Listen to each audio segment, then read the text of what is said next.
CID మాజీ DG PV suspend.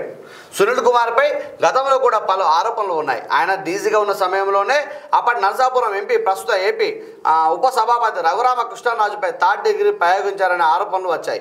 ఈ విషయాన్ని సికింద్రాబాద్ ఆర్మీ ఆసుపత్రి కూడా ధృవీకరించింది. అలాగే తెలుగుదేశం పార్టీ కార్యకర్తలను అరెస్ట్ చేసి వారిపై థర్డ్ డిగ్రీ ప్రయోగించడం అప్పట్లో తీవ్ర చర్చనీయాంశంగా మారింది. ఈయన బీహార్కు చెందిన క్యాడర్ అనుకుంటా.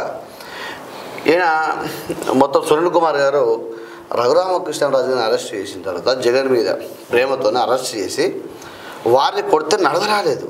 రఘురామకృష్ణరాజు కాళ్ళకు మొత్తం వాతలు వచ్చినాయి, థర్డ్ వాతలు వచ్చి కదితే ఆర్మీ హాస్పిటల్ కూడా చెప్పింది, సర్టిఫికేట్ ఇచ్చింది, ఇది కొట్టిన మాట వాస్తవం అని చెప్పి. కానీ ప్రభుత్వం కానీ ఏ వ్యవస్థ కూడా జరగలేదు. కానీ దేవుడు అనేవాడు ఉంటాడు పైన కంపల్సరీ. ఎంబడే ప్రభుత్వం మారిపోయింది.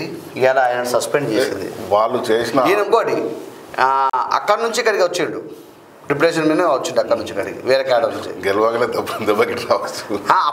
అప్పుడే జగన్ అప్పుడు వచ్చిండు, ఇప్పుడు సస్పెండ్ అయ్యిండు. ఏమొచ్చింది చెప్పండి కాదా? అవును.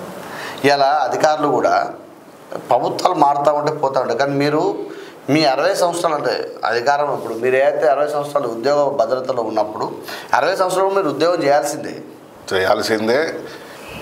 నీతి నిజాయితీతో పాటు అంటే ఒక గవర్నమెంట్కు సపోర్ట్ ఇవ్వకుండా ప్రభుత్వం ఎలా నడవాలి, అసలు ఏంటిది అనే దిశతోనే నడవాలి తప్ప ఆయన ప్రెషర్ పెట్టిండు, ఈయన ప్రెషర్ పెట్టిండు అంటే ఈ 5 సంవత్సరాలు వీళ్ళు ఉంటారు, ఈ 5 సంవత్సరాలు దాటిన తర్వాత వాళ్ళు వస్తారు. మరి అప్పుడు పరిస్థితి ఏంది?